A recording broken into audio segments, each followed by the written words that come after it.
millions affected by autism. No visual contact. She wasn't speaking. I didn't know how to help her. Could an experimental treatment be the breakthrough parents have been desperate for? The second day of treatment were the first words I had heard from my daughter. And why others aren't so sure. It hasn't even been submitted to the FDA. Then, can your cup of joe cause migraines? Raise the risk by 161%. Plus, Justin Bieber's anxiety cure. He's got the Bieber fever!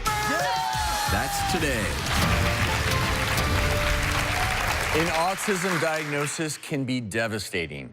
And for one single mom, it has affected every single aspect of her life. The first time I realized something wasn't right was in infancy. I noticed Noam wasn't making eye contact. He was delayed, sitting up, crawling, walking. So I knew something wasn't right. Noam was diagnosed with autism at 26 months old. Life felt really bleak for a while.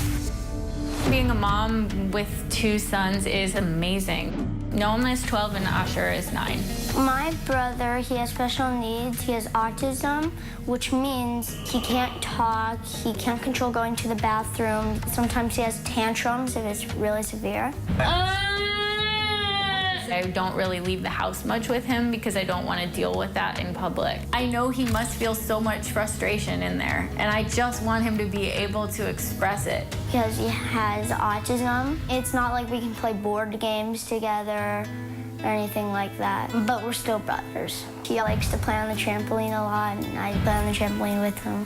Being a single mom is a big juggling act. It takes a high level of strength and mental health to get through each day. Not really having any mode of communication is the toughest part. She does so much. She's a great mom. I love her very much. We still haven't found the intervention that's going to make the difference for him, but we do have this just fervent belief that it's out there. I would love to hear him say, "I love you, Mom." We have Leah joining us today, and thank you for being here and sharing your story. And off the bat, I'm going to say it is just so obvious how much love you have for your kids. And what has been the most challenging part, though, thus far?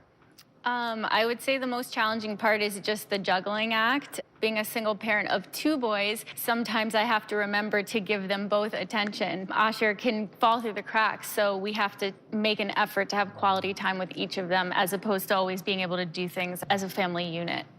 And what type of support system do you have? Well, I've been very blessed to have attracted this incredible nanny who is a godsend. I call him my own Mother Teresa because I don't know what I would do without him. He loves the boys like his own. He's become a father figure, and we're so blessed to have his support and his help. What's his name? Alan. Shout out to Alan. Those pictures are beautiful. What hope do you have for Noam's future? What would that look like in the best possible way? Well, I'm a very spiritual person, so I like to believe in, the sky being the limit, and I'd love to see him leading a completely typical life. But for sure, having speech would be a dream come true. I think that's a big source of frustration for him is that he can't communicate his preferences. So just to hear him say what his wants, his needs, his desires are, I believe that's just a God-given right for all of us to have that gift of expression, and I want that so badly for him.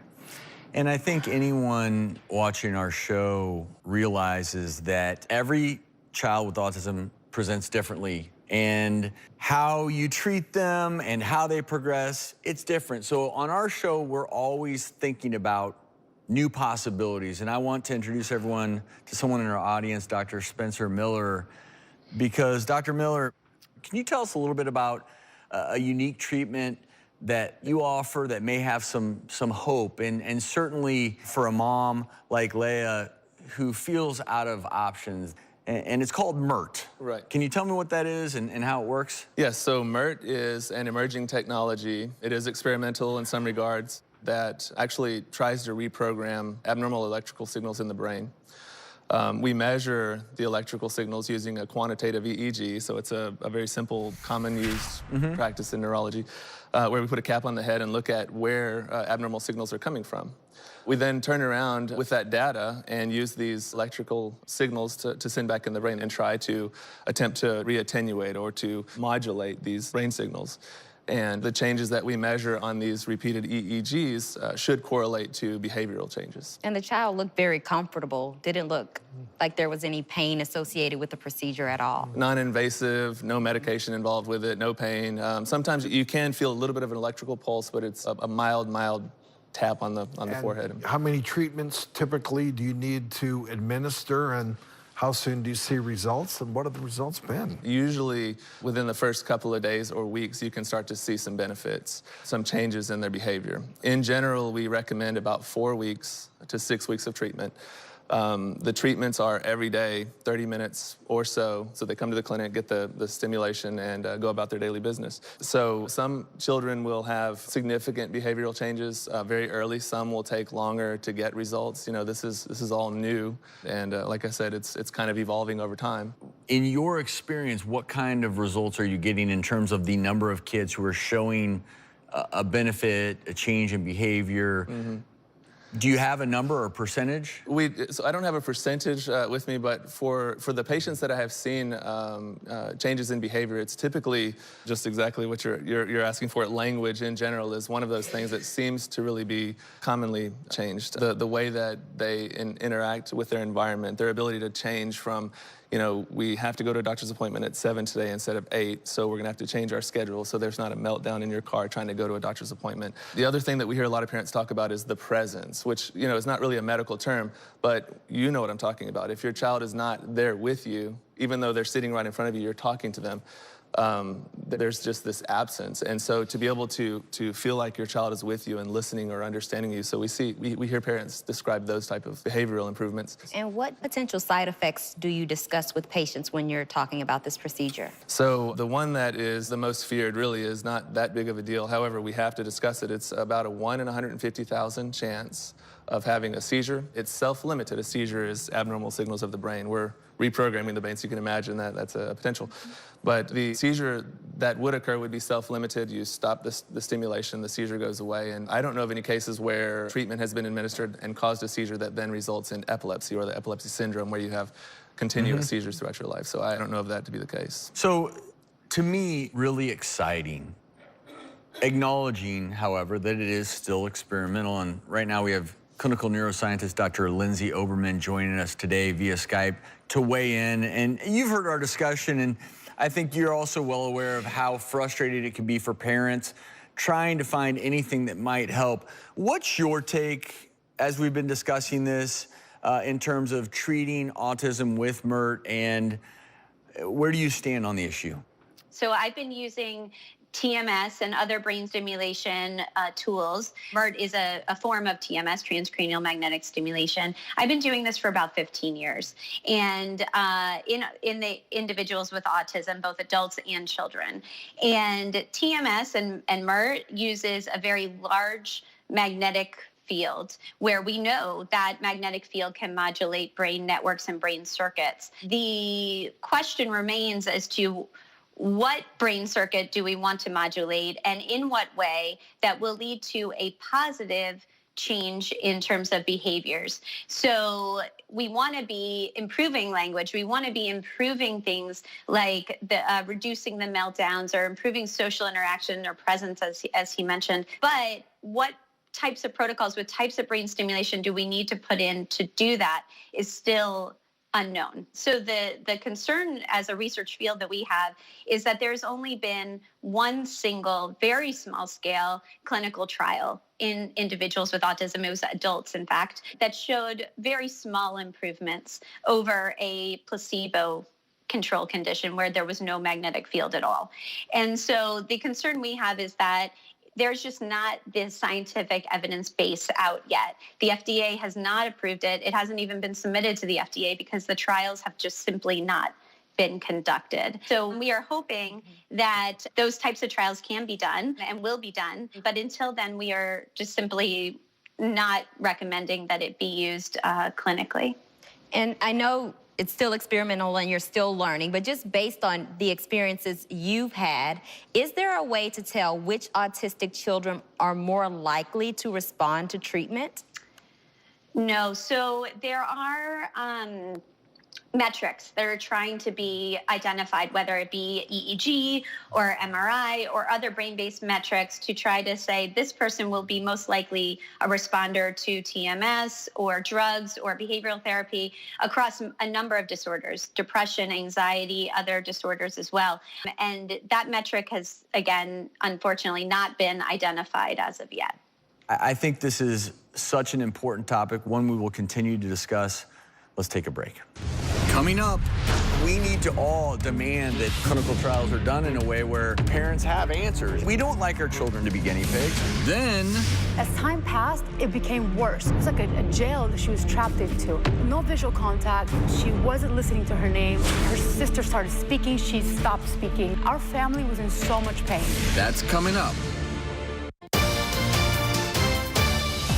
MERT is an emerging technology that tries to reprogram abnormal electrical signals in the brain. We put a cap on the head and look at where abnormal signals are coming from. We then turn around with that data and use this electromagnetic coil to send electrical signals back in the brain and try to re-attenuate or to wake up or to modulate these brain signals. I want to open this up to discussion really quickly because as I'm listening, of course, I'm uninitiated. I've never been around this treatment. I've never seen it administered. But I also will look at Leigh and think, wow, sure seems like it's worth a try to me. And that's why I want to ask both you, Lindsay, and also Dr. Miller, how do you go about making that decision? Because what would be the downside to trying it if, as Leigh has attested, you know, nothing else has really helped Noam get to the place you would like him to get to? So I'll open the floor for your comments on that. So the downside would be no benefit at all the time you would pour into something like this type of a treatment. Again, 6 weeks, 4 to 6 weeks every day. You know, the downside would really be that there is no effect, which we do have children that have gone through 4 to 6 weeks and get no effect or no change in their behavior.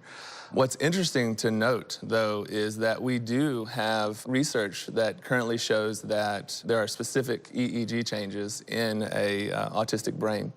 And it's not a new tool by any means, but we're starting to understand how, by utilizing EEG to analyze autistic patients, how it can actually help us understand what's going on in the brain. Because we don't know what causes it. You know, we don't really have a cure for it.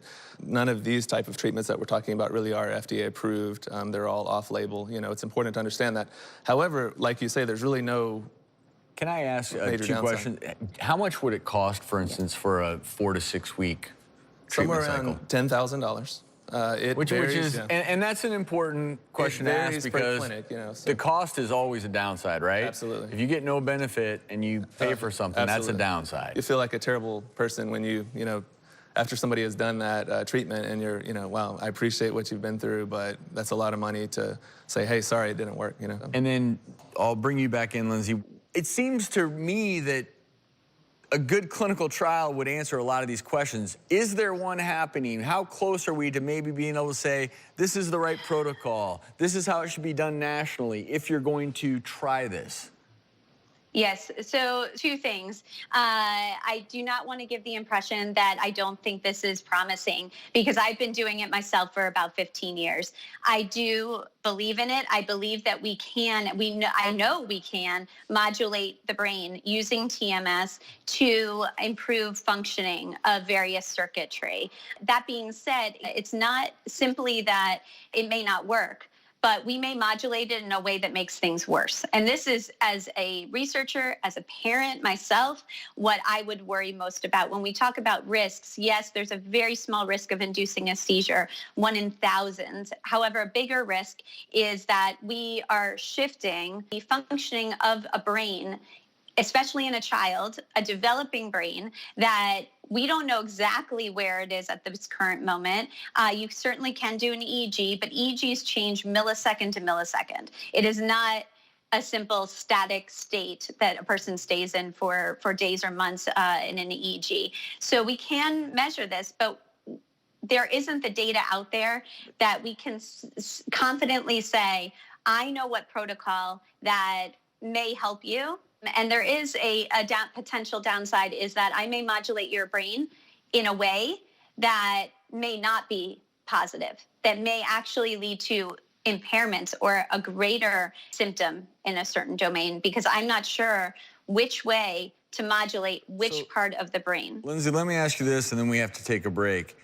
If we've been providing these treatments for 15 years, my curiosity is how come we don't have any trials? That is really frustrating for me. It is. Dr. Mill, where are we in terms of getting some really good data so that maybe a few years from now we can say this is the treatment protocol and this is what you should do, and if that doesn't work, then this? I mean, are you gathering data with your treatment of the patients you're doing? We keep a data set. You know, every single day that the patients come in, the parents will describe symptoms. We can follow the CARS score, which is the Childhood Autism Rating Scale, things like that. But one of the limitations, exactly what you're saying, the limitations is that we don't even have a unified way of measuring what autism is, right? It's a spectrum that doesn't really even have a cause that we know yet. And so that is one limitation. What we would have to probably do is focus more on behavior or symptoms that we're trying to modify and move from there into a clinical trial, and then eventually evolve into, well, when your child has this behavioral change, this is the protocol for it, or this is how we attenuate it. MERT is a little different in a sense also, even a variation to that, in the sense that we're not really treating a brain disorder. We're treating what we see on the EEG. In other words, we're re-attenuating the abnormalities we see regardless of what the diagnosis is. And so it's a unique type of treatment approach. And no easy answers here, but what I do want to do is take a quick break, and when we come back, we're actually going to meet a mom whose daughter received this experimental treatment. We'll talk to her when we return. Coming up. As time passed, it became worse. It was like a jail that she was trapped into. No visual contact. She wasn't listening to her name. Her sister started speaking. She stopped speaking. Our family was in so much pain. And later, Did you know your coffee intake may actually increase your risk of migraines? that's coming up. Autism spectrum disorder is complicated and doesn't have a simple answer. But some say there is hope on the horizon with an electromagnetic therapy called MERT. Joining us now in our audience is Miriam, whose daughter went through this treatment. And I'm going to go ahead and ask you, Miriam, a little bit about your daughter's autism. Of course. Well, when she was a baby, everything seemed perfect. You know, I was able to take her to the mall in a stroller. We were able to go everywhere. But as time passed, she was around 1.5 years, everything went downhill, everything. Starting with her lack of connection to me as her mother or to anybody in the family. And one day, I remember specifically, I went up to her, I said, Raquel, and she ignored me. And then I said, Raquel, and she wouldn't turn around and look at me. And then I started screaming her name, right behind her ear, and she didn't even flinch. So I thought, she deaf? It's the first thing I thought.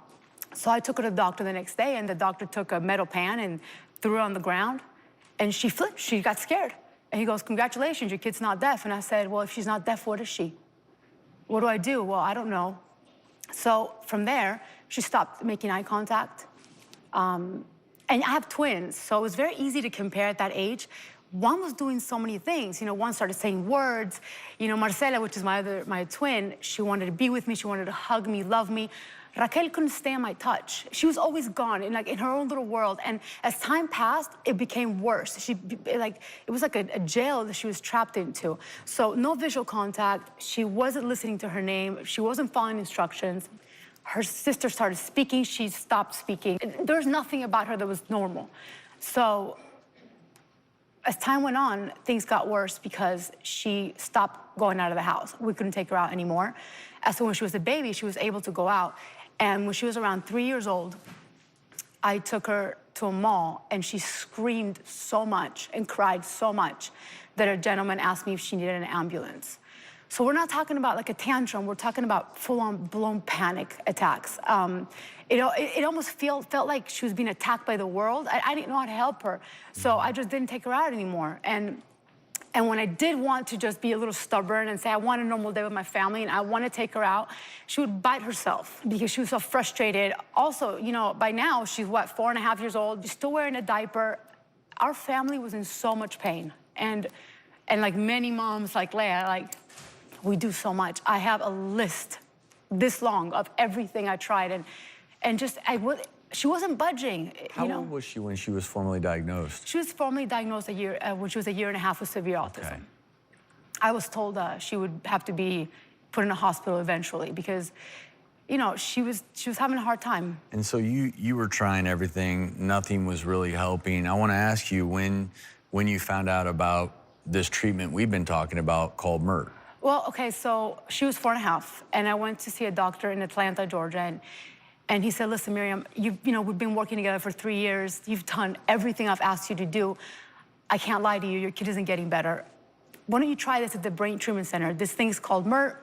He sort of explained to me what it was. And I just took the airplane, I just went. I wasn't even done with the conversation. I was already at the center. So I show up and they tell me what they're gonna do. They're gonna do an EEG on my daughter and tell me, you know, get a glimpse of how her brain's functioning. And I have to say, that day alone, for me, it changed my life, because you go to so many doctors with your autistic child, you don't have many answers. There's not much research out there, like you said, you pointed out. They were able to tell me who my daughter was. They were able to tell me about her attacks, her anxiety, why she wasn't speaking. It's just, I got answers for the first time just about her brain. You know, not even about anything that had to do with her diagnosis. Here's your kid's brain. And it just felt so good to have that validation that, okay, I'm not crazy. This is not normal, you know? What happened after MERT, it just changed our lives. Coming up. My daughter grabs my shoulders and she parts me like this and she shakes and she goes, and then she hugs me. And then she parts my shoulders once again and she goes, and then she kisses me.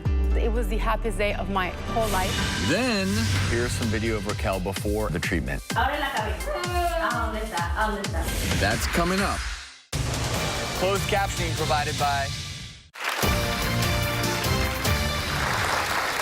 We are back talking about autism spectrum disorder and the experimental treatment magnetic E-resonance therapy, or MERT for short. On our audience is Miriam, whose daughter went through this treatment. Miriam, what changes did you see in your daughter after MERT? At 4.5 years old, I was gonna throw in the towel. I was tired, I was frustrated, but we did the first day of treatment. I didn't see any change the first day. The second day of treatment, it was amazing. So the first thing we noticed was she was able to go in the car and not cry, which, just so you have an idea, we hadn't taken her out of the house unless it was for medical appointments for over 1.5 years. So when we're in the car and we stayed an hour away from the center, we were able to take her and she didn't cry or hurt herself or scream. And I remember holding my breath. I'm like, oh my God, I'm looking at my husband. He's like, don't talk, just in case you startle her. Like, it was like, oh my God, is this really happening? So when we get there, my child walks up to the stairs. She goes, sits in the little chair she sat the day before, and she grabbed this, the coil that they use, and she put it on her head. She liked it. And she was able to stand that whole therapy session with other kids screaming or other parents walking around, phone calls, things that before she wasn't able to stand. So I said, okay, I'm staying no matter what, because to me, it was the first time my daughter was comfortable in her skin in many years. So that day we went back to where we were staying, and she came up to me. I was in the kitchen with my husband, and she came up to me with a little cup, and she said to me, dame más jugo, give me more juice. And those were the first words I had ever heard from my daughters. Miriam, I just need to say really quickly, you may be nervous. I'm very nervous. But you just gave such a wonderful representation of what your daughter has had to go through and what you as a mother have gone through. Thank you for that. Thank you. I want to just take a moment, because those were her first words. First words. And in my mind's eye, those aren't your first words unless you've been wanting to talk. Yes. And Yes. you know what Yes. you want to say, but you cannot She knew the say it. words. Yes, you've And been learning that's for a while. important for people watching. And I mean, for you as a mother, where then did she go after that point forward? So a week later, another thing changed my life, right? So this is life-altering for me. A week later, my daughter finds out I'm her mother. Just like you're hearing it. She comes up to me and she says, "Upa," like that's our word for up. Right? So I carry her and I'm like, oh my God, she's letting me touch her. And my daughter grabs my shoulders and she parts me like this and she shakes and she goes, and then she hugs me. And then she parts my shoulders once again, and she goes, and then she kisses me. And I remember this day because it was the happiest day of my whole life. And my aunt said, oh my God, it looks like she's just getting to know you for the first time. Like, she's just getting to know me. She's born today. She knows I'm her mother today. And from that day on, she likes my heels. She likes my dresses. She likes my makeup. She's just a mama's girl now, as to before she had no idea. But let me say something else. She wasn't born that day. She was born when she was born. You're right. Through the process, she knew she was loved. And so I want to say that to any parent out there who is in a situation that you were in. There's hope, right?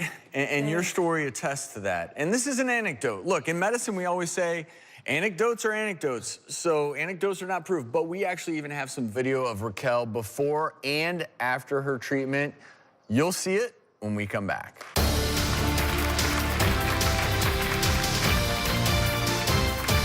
Coming up.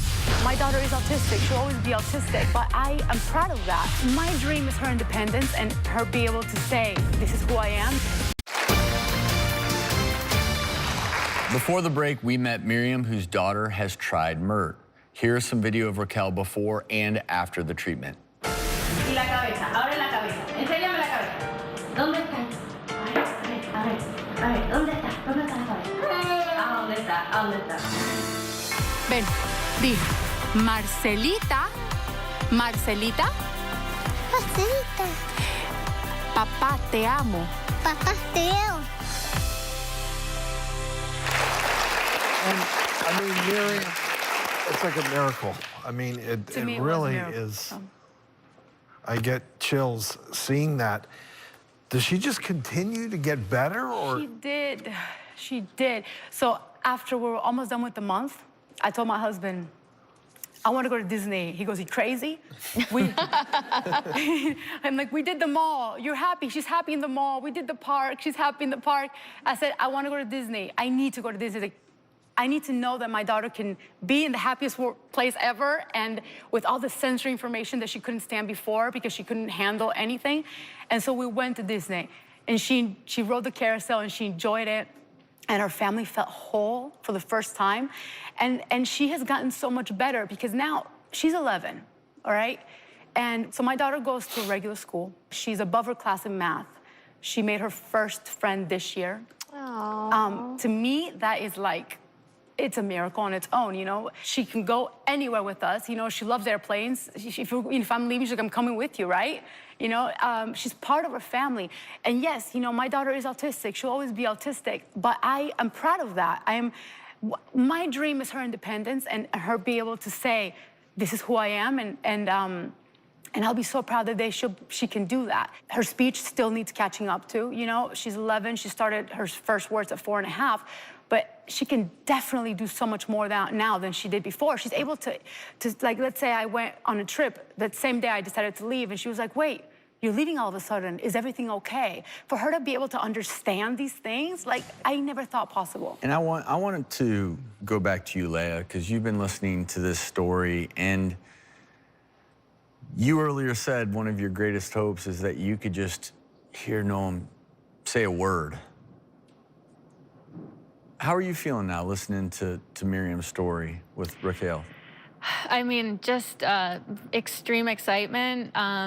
You know, for whatever reason, I've been wired in such a way that since day one, I've had hope, even if I didn't know what would our answer would be, but I knew it would come. And hearing stories like yours, I mean, I've been tearing up this whole time. I'm trying to keep it together right now. So it's extremely exciting. And as host of this show, I hate my position sometimes because I always have to be the voice of reason. And in fairness, we could have had a parent here whose child had MERT and said, you know what? Nothing changed. And I think that is important, okay? And the reason I think that's important is because that's why people in the scientific community say stories are powerful, but you just have to acknowledge that not everyone's going to get the same response. And yet, I look at you, Leah, and I see a mom who is desperate for potentially anything. And we don't know officially, formally, if this works, but if it's something that you would like to try, and Noam is a good candidate, Brain Treatment Center in Newport Beach is offering you a full month of MERT treatment at no cost to you. And Igala and the Free Rein Foundation are going to offer Noam 10 sessions of equine therapy, and Ziba Nassab of Holding Hands, Inc. are offering 24 sessions of music therapy, and that's all at no cost to you. As you told your story, Miriam, about Raquel, what was amazing for me is you couldn't see the people behind you, but every single person behind you was transfixed with the story that you were telling, because it was the story of a mother who was meeting her daughter for the first time. And that's powerful stuff. And so there's hope. There's always hope. Before we close out, Lindsay, I want to thank you for being here, because I think what's beautiful and what we often forget about is we don't have the treatments we need. We don't have the understanding, but there are people like Lindsay out there and Dr. Miller who are working tirelessly trying to provide whatever therapy might be beneficial. So I thank you, Lindsay. I thank you, Dr. Miller. And the other thing I would just add is we would love to follow along your journey with Noam, and I think hopefully continue this conversation. And it can almost be dangerous to talk about autism, right? Because there's so many emotions tied up in it. And this today, I feel like stories were told that hopefully people understand what you go through as a parent, and maybe, just maybe, there is hope. And that's all we can have right now, right? Yeah. So please keep us posted. And we are praying for you and your family. And Miriam, give Raquel a huge hug from all of us here at the Doctors. Thank you. And thank you again for sharing your story. And we're gonna have more information on our website in terms of MERT therapy. We're also gonna have some information about therapies out there, behavioral therapies that have shown some benefit for children on the autism spectrum disorder. I think this is such an important topic, one we will continue to discuss. Let's take a break.